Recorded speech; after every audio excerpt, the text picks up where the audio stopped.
Hello everyone, welcome to our today's blog. And in this blog, today I work on farm. So basically आपण आलेलो आहोत आपल्या शेतामध्ये आणि आज आपल्याला भाताला खत टाकायचं आहे. So let's go.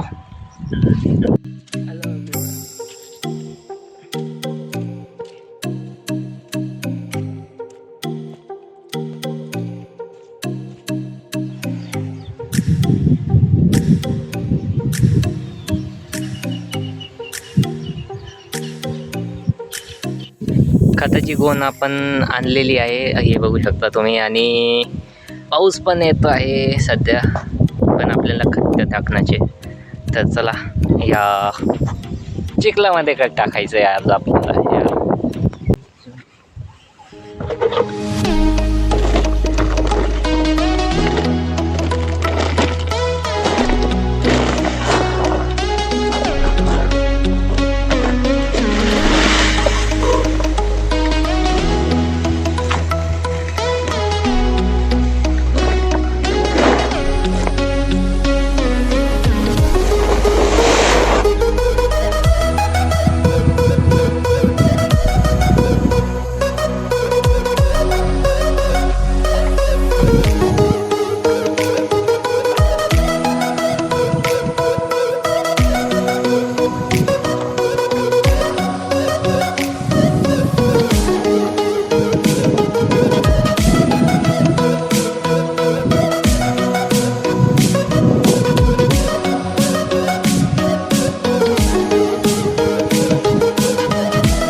तर पाऊस सुरू झालेला आहे हलका हलका, आणि तुम्ही हे पण बघू शकता माझ्या मागं ट्रेन चाललेली आहे. कल्याणला जाऊन येऊ शकता तुम्ही.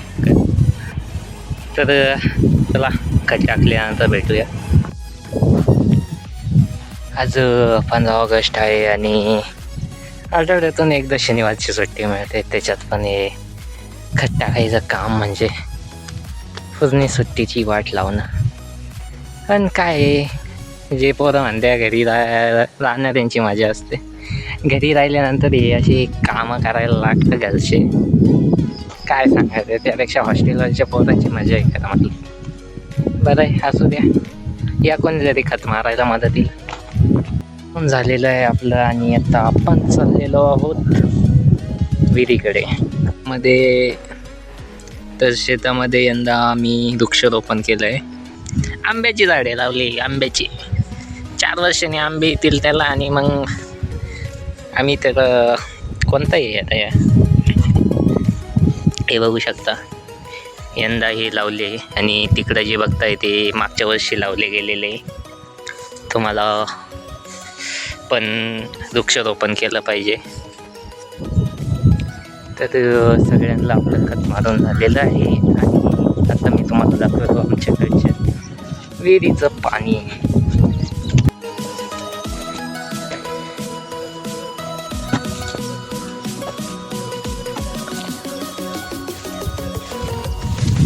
तर हे बघा, आमच्याकडे विहिरीचं पाणी आम्ही हाताने पण घेऊ शकतो. Let's go.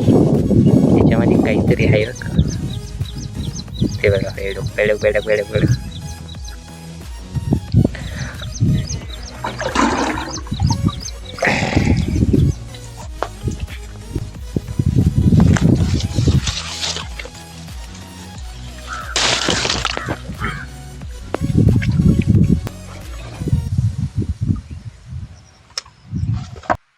कधी मळ्यात आले तर आणि भूक लागली तर नाश्ता म्हणून तुम्ही पेरू खाऊ शकता. रेनबो.